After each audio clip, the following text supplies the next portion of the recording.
আমরা যে হোটেলে আছি সেই হোটেলের ডাইনিং প্লেসটা এটা, খুবই সুন্দর।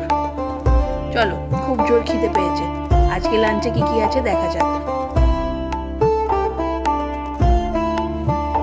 সবারই খুব জোর খিদে পেয়েছে, তাই সবাই খাবারের অপেক্ষায় বসে আছে। মানু মানু মানু মানু। আজ খাবারে আছে ভাত, মসুর ডাল, কপি আলু ভাজা, সাথে ডিমের কারি, আর সাথে আছে আচার, পাঁপড় ভাজা, আর অবশ্যই পেঁয়াজ কাঁচা লঙ্কা।